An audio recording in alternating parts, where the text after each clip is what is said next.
talked about trying to get costs down. A new Gallup poll shows that 24% of Americans have spending less. They've changed their spending habits. 17% are driving less because of inflation. 17% have traveled less or canceled vacations.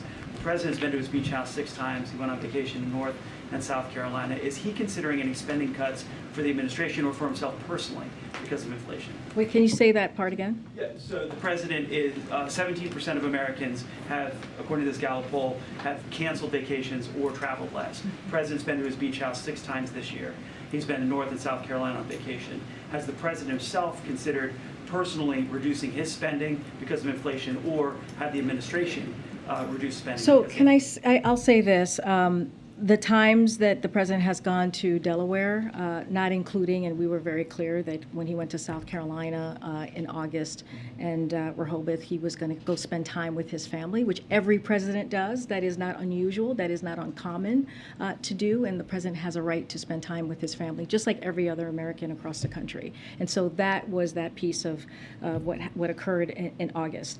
As it relates to trips that he's made to Delaware, look, the way we see that is the president could be president anywhere. He can work from the residence. He can work from the Oval Office. He can work from Delaware, and that is the work. That is what he's able to do as president of the United States. Look, when it comes to inflation, the president has been very clear on this. When it comes to his economic plan and dealing with inflation, he's doing everything that he can to make sure that we lower costs.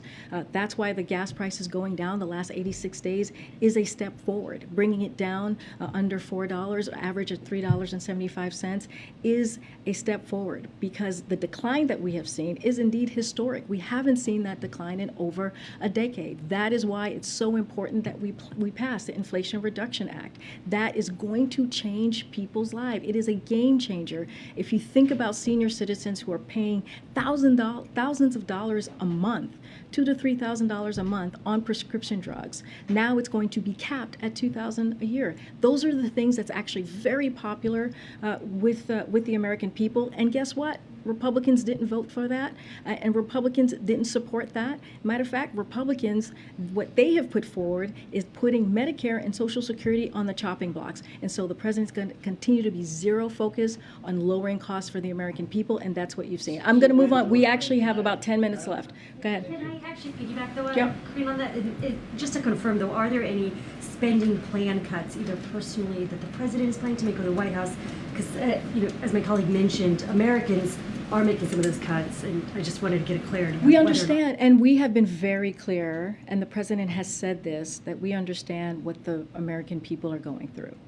And I want to be I want to be very clear that we understand that there are American people who are still dealing with high cost, and we understand that they have those difficult conversations around the kitchen table about how they're going to spend their paycheck. But we also have to understand is what the president has been able to do with the economy, and we get it. There's still more work to do.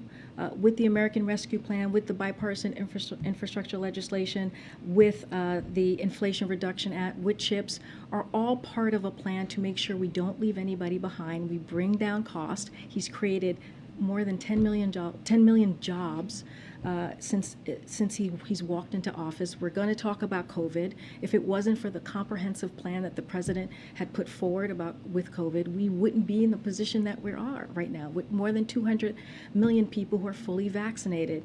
I don't have anything else to share on that. What I can say is the president has the ability to work from anywhere. That is the president's one of the president's obligations that he has. Wherever he goes, he's able to work. He has a team to do that. And again, when it comes to high costs, when it comes to tough decisions that the American people make, he gets that, and he's going to continue to do the work that we have been doing to bring costs down.